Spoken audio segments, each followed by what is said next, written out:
हिंद दोस्तों, आप सभी का स्वागत है आपके अपने ही यूट्यूब चैनल विजय जीएस रिसर्च सेंटर में। दोस्तों आज के इस वीडियो में 17 जुलाई 2025 के करेंट अफेयर्स के 25 ऐसे महत्वपूर्ण प्रश्नों को लेकर आया हूं जो कि आप यहाँ दरोगा एवं आने वाले किसी भी परीक्षाओं के लिए काफ़ी ज़्यादा यूजफुल होने वाला है। तो वीडियो को अंत तक देखिएगा और अच्छा लगने पर एक लाइक, शेयर और कमेंट करना बिल्कुल ना भूलिएगा। तो चलिए शुरू करते हैं। आज का हमारा पहला प्रश्न है, हाल ही में बिहार सरकार ने किस जिले में पहला ग्रीन इंडस्ट्रियल जोन स्थापित करने की घोषणा की है? ए गया, बी पटना, सी बक्सर, डी नालंदा। आपका राइट आंसर हो जाएगा दोस्तों ऑप्शन डी नालंदा। अगला प्रश्न है, किस रेलवे स्टेशन को बिहार का पहला कार्बन न्यूट्रल स्टेशन घोषित किया गया है? ए मुजफ्फरपुर, बी राजेंद्र नगर टर्मिनल, सी बक्सर, डी सहरसा। आपका राइट आंसर हो जाएगा दोस्तों option B Rajendra Nagar terminal. अगला प्रश्न है, बिहार राज्य ने हाल ही में किस फसल के लिए एमएसपी आधारित बोनस स्कीम लॉन्च की है? ए गेहूं, बी धान, सी मक्का, डी अरहर। आपका राइट आंसर हो जाएगा ऑप्शन सी मक्का। अगला प्रश्न है, बिहार इन्वेस्टर समिट 2025 का आयोजन कहाँ किया गया है? ए गया, बी पटना, सी भागलपुर, डी दरभंगा। आपका राइट आंसर हो जाएगा ऑप्शन बी पटना। अगला प्रश्न है, बिहार में हाल ही में शुरू हुई हर खेत तक पानी योजना किस विभाग से जुड़ी हुई है? ए ऊर्जा, बी कृषि, सी जल संसाधन, डी ग्रामीण विकास। आपका राइट आंसर हो जाएगा दोस्तों ऑप्शन सी जल संसाधन। अगला प्रश्न है, बिहार सरकार कौन सा जिला डिजिटल हेल्थ मिशन में टॉप पर रहा है? ए मधुबनी, बी सीतामढ़ी, डी पश्चिम चंपारण, सी डी वैशाली। आपका राइट आंसर हो जाएगा दोस्तों ऑप्शन ए मधुबनी जिला डिजिटल हेल्थ मिशन में टॉप पर रहा है। अगला प्रश्न है, बिहार के किस विश्वविद्यालय को एआई इन शिक्षा पर विशेष कोर्स शुरू किया है? ए पटना विश्वविद्यालय, बी नालंदा ओपन यूनिवर्सिटी, सी मगध विश्वविद्यालय, डी वीर कुंवर सिंह विश्वविद्यालय। आपका राइट आंसर हो जाएगा ऑप्शन ए पटना विश्वविद्यालय ने एआई इन शिक्षा पर विशेष कोर्स शुरू किया है। अगला प्रश्न है, बिहार सरकार ने किस जिले को इको टूरिज्म हब के रूप में विकसित करने की योजना बनाई है? ए कैमूर, बी अररिया, सी शेखपुरा, डी पूर्णिया। आपका राइट आंसर हो जाएगा ऑप्शन ए कैमूर जिला को बिहार सरकार ने इको टूरिज्म हब बनाने के रूप में निर्णय लिया है। अगला प्रश्न है, बिहार के नालंदा रेलवे स्टेशन को किस ग्रेड में शामिल किया गया है? A grade, B A plus grade, C B grade, D C grade. आपका राइट आंसर हो जाएगा option B A plus grade के रूप में नालंदा स्टेशन को शामिल किया है। अगला प्रश्न है, बिहार सरकार ने हाल ही में किस महिला एथलीट को बिहार खेल रत्न पुरस्कार 2025 से सम्मानित किया है? ए ज्योति कुमारी, बी नीतू सिंह, सी राधिका झा, डी सरस्वती यादव। आपका राइट आंसर हो जाएगा ऑप्शन ए ज्योति कुमारी को बिहार खेल रत्न पुरस्कार 2025 से सम्मानित किया गया है। अगला प्रश्न है, राष्ट्रीय शिक्षा नीति लागू करने वाला पहला नया राज्य कौन बना है? ए कर्नाटक, बी गुजरात, सी हरियाणा, डी पश्चिम बंगाल। आपका राइट आंसर हो जाएगा दोस्तों ऑप्शन सी हरियाणा। अगला प्रश्न है, भारत ने हाल ही में किस देश के साथ ग्रीन एनर्जी समझौता साइन किया है? A Japan, B France, C Germany, D America. आपका राइट आंसर हो जाएगा दोस्तों ऑप्शन सी जर्मनी के साथ हाल ही में भारत ने ग्रीन एनर्जी समझौता पर साइन किया है।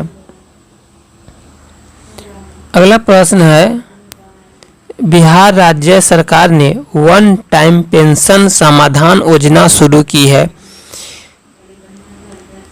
ए उत्तर प्रदेश, बी राजस्थान, सी मध्य प्रदेश, डी छत्तीसगढ़।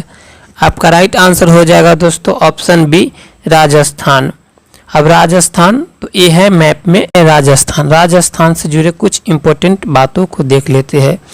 लोकसभा सीटों की संख्या 25, राज्यसभा सीटों की संख्या 10, विधानसभा सीटों की संख्या 200। राजस्थान में 3 नेशनल पार्क है, Ranthambore national park, Keoladeo national park, Mukundra hills national park. Rajasthan की कैपिटल जयपुर। सीएम भजन लाल शर्मा, गवर्नर हरि बाबू कृष्णराव बागरे।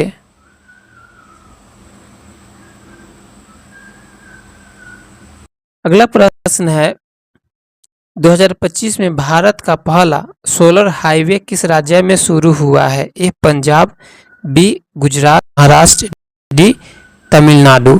आपका राइट आंसर हो जाएगा दोस्तों ऑप्शन ए पंजाब। पंजाब राज्य से जुड़ी कुछ महत्वपूर्ण बातों को देख लेते हैं। पंजाब तो ये है मैप में। पंजाब की कैपिटल चंडीगढ़, सीएम भगवंत मान, गवर्नर गुलाब चंद कटारिया। लोकसभा सीटों की संख्या 13, राज्यसभा सीटों की संख्या 7 और विधानसभा सीटों की संख्या 147 है। हाल ही में भारत का कौन सा शहर स्मार्ट सिटी मिशन में टॉप पर रहा? ए इंदौर, बी सूरत, सी भोपाल, डी भुवनेश्वर। आपका राइट आंसर हो जाएगा ऑप्शन ए इंदौर। अगला प्रश्न है, किस भारतीय खिलाड़ी ने पेरिस डायमंड लीग 2025 में गोल्ड मेडल जीता है? ए नीरज चोपड़ा, बी मुरली श्रीशंकर, सी परवीन चित्रावल, डी तेजस्विनी शंकर।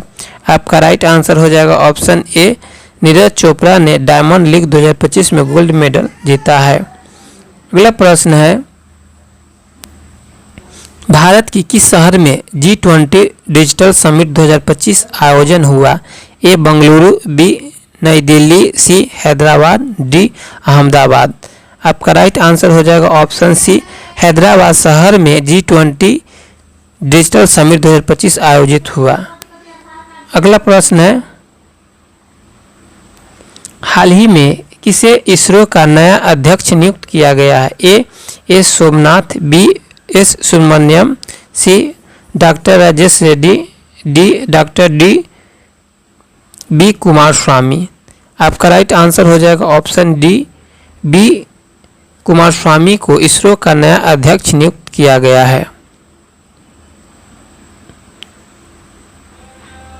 अगला प्रश्न है, किस देश ने 2030 तक कार्बन न्यूट्रल बनने की योजना घोषित की है? A Australia, B UAE, C Japan, D दक्षिण कोरिया। आपका राइट आंसर हो जाएगा दोस्तों ऑप्शन बी यूएई ने 2030 तक कार्बन न्यूट्रल बनने की योजना घोषित की है। अगला प्रश्न है,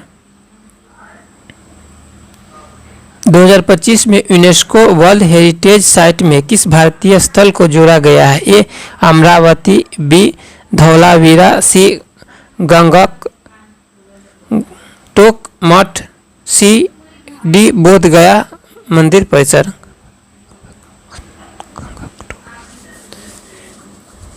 आपका राइट आंसर हो जाएगा दोस्तों ऑप्शन सी गंगटोक मठ को। अगला प्रश्न है, हाल ही में किस देश ने एआई नियामक कानून लागू किया है? A Germany, B France, C America, D UK. आपका राइट आंसर हो जाएगा दोस्तों ऑप्शन डी यूके देश ने हाल ही में नया एआई नियामक कानून को लागू किया है। अगला प्रश्न है, ब्रिक्स समिट 2025 की मेजबानी किस देश ने की है? ए ब्राजील, बी चीन, सी रूस, डी भारत। आपका राइट आंसर हो जाएगा दोस्तों ऑप्शन सी रूस। रूस की राजधानी मॉस्को, मुद्रा रूबल और प्रेसिडेंट व्लादिमीर पुतिन। अगला प्रश्न है, किस देश ने हाल ही में अपनी डिजिटल करेंसी CBDC लॉन्च की है? A Indonesia, B Japan, C Singapore, D Thailand.